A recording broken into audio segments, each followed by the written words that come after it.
It's Tuesday, and Tuesday means book tags. So today we have the How Do We Rate Our Books tag, which was created by Novel and Novels, Emily, I think. And this is from another, oh no. It's from Another Bibliophile Reads. I'm like, I can never remember. So anyway, this is about rating books, so it's not going to be a long, detailed one. Sir Chonk has seen none of the questions, as always. Yay. It makes it more fun, don't you think, when he has no idea what he's talking about? Makes me look stupid. All right. Great. So number one is, how often do you DNF, and what makes you DNF? And I have DNF'd one book ever, and it was earlier this year. And the reason I DNF'd it was because it was like 1,200 pages, and I read like 60% almost, and it was due back in like 2 days because I had like a short extra loan, like it was like extra powered loan from the library, where normally you get your 14 days, but if a book has like a ton of holds, they're like, oh, it's available for 5 days. Do you want it? And so that was where I was. And I was like, I have like 2 days left. I'm not having it. I can't renew it. There's going to be a huge long hold.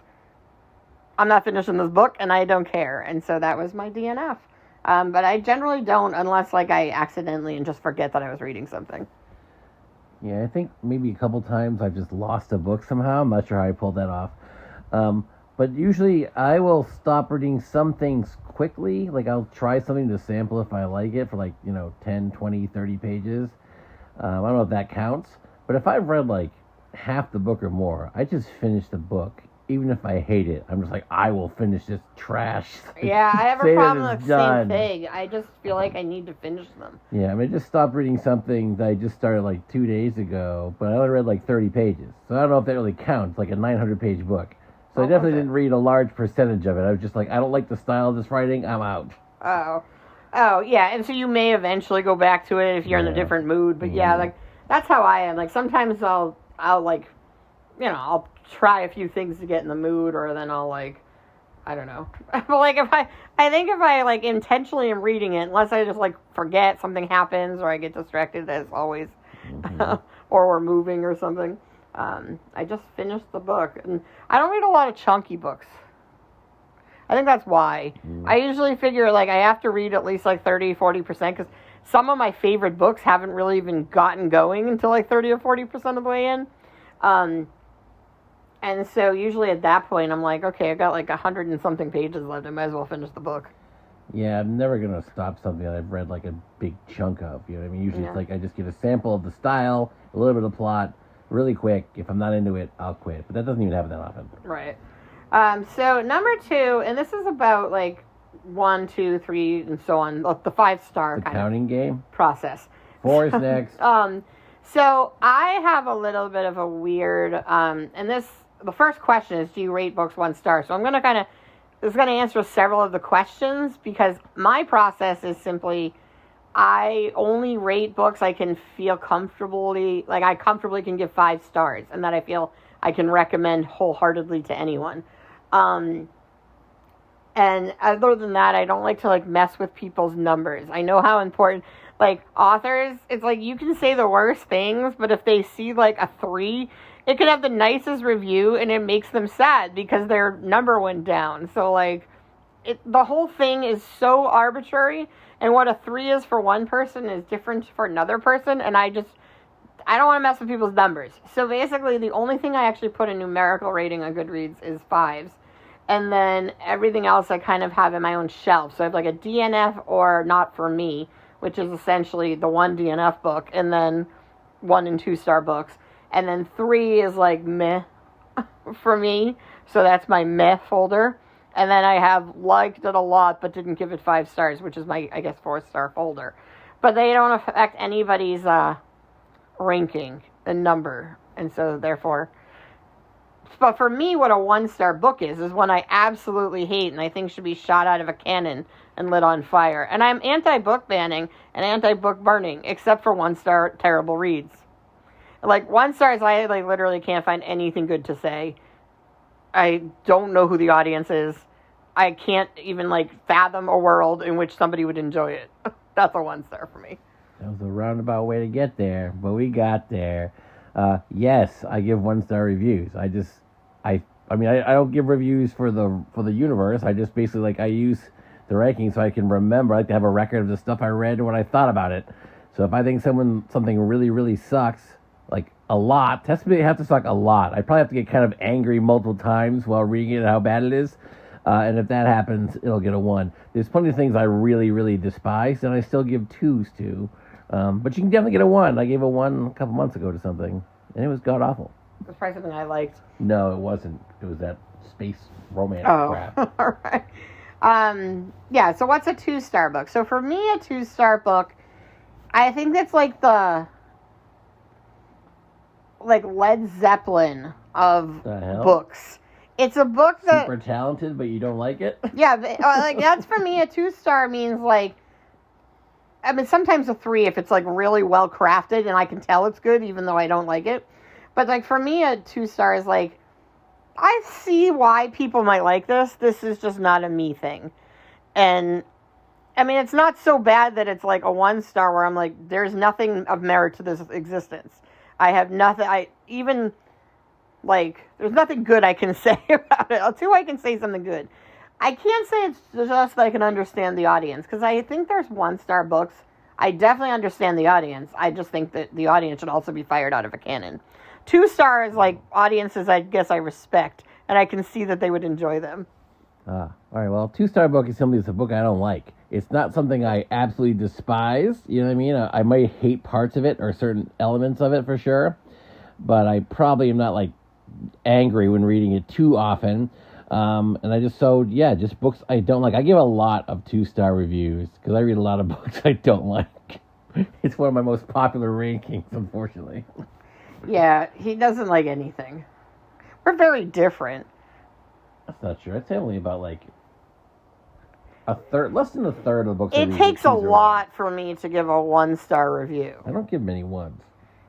And it takes a lot for me to give a 2 or a 3 even. I like everything. Some of my reviews of 2-star books, you'd be like, that guy definitely thought that was a 1. Yeah, right. No, it's still 2. Yeah, he'll give 2-star reviews and he'll also write these horrible reviews. And then he's like, no, it's okay. Yeah. Well, it didn't sound like it was okay. It sounded like it should be fired out of a cannon. You like cannon. Yeah, I don't know. So the next one is a 3-star book, a good book for you. And this is where we differ dramatically. For me, a 3-star book is I could probably recommend it in a situation where somebody had a very specific niche thing they were looking for, and this was a book I could think of. I could, I'm not opposed to its existence. I just feel meh. That's how I feel about it. I didn't dislike it. I didn't really like it. It's fine. All right. 3s, I think my 3s are better than most people's 3s, at least in my head, because a 3-star is usually a book that I like. It's your starting point. Or at least I appreciate. If I enjoyed a book, even if it has flaws, it's probably a 3. I might not have liked it that much, and I may hate parts of it, for sure, but generally if I have a positive vibe on a book of some kind, or I can at least appreciate some parts of it, maybe I hated the story and the characters, but it was well written, then there's a good chance it's going to fall into the old 3 category. A 3 for me, I think, people usually think 3 is usually a book I probably enjoyed for the most part. Technically, according to Goodreads, 5 stars is I absolutely loved it. 4 stars is I liked it a lot. 3 is I liked it. 2 is it was okay. And 1 is I hated it. Well, and I think that's the problem. On the 2-star. I think for you, a 3 is everybody would start at a 3 in your mind. When you open the book, it's a 3-star read. And if they gain or lose from the middle. This to you is all the books you read that you don't strongly feel one way or the other end up right in the middle there. Probably that's how it should work. Right. And so to me, I think I'm still and so the next question is about what does a 4-star book mean?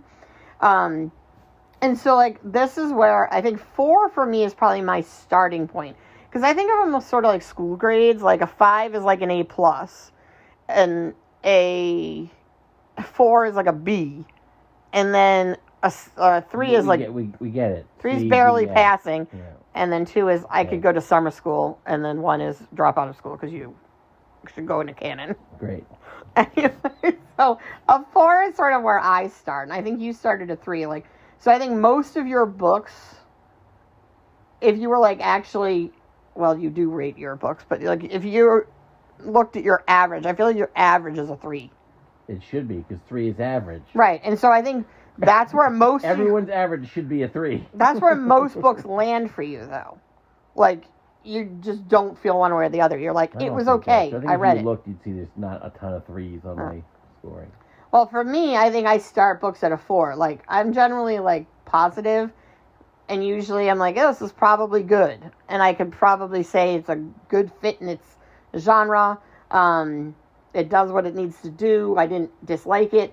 I'm just not excited about it. But, like, I feel like that's a good read. A good read. Yeah, so to me, a 3 is worse. Yeah, that's right. 3 would be worse than a 4. Not your first day here, I can tell. No, but I'm saying, like... Sometimes you have some insightful things to say. It's very compelling. Shut up. Talk about 4s. So 4s are kind of hard to get. This is supposed to be like an easy, quick one about ratings. And somehow it's like... Because you talked for 35 minutes about the, what color is that grass blade? You're like, well, I believe it is a puce. Chartreuse. With a hint. Is yellow. You're yellow. Grass can be yellow. Grass is green. Anyway, 4-star books. So, I give grass a 4 out of 5 stars when it's green. So it's hard to get a 4 for me. It has to be something I really like. So a 4 is a book I really enjoyed a lot. There could be a couple small flaws, but generally speaking, it's a book I enjoyed thoroughly and would recommend to other people. I'd say most of the books that I would say, wow, I enjoyed that a lot. I would say suggest somebody else read that. Most of those are going to be 4s.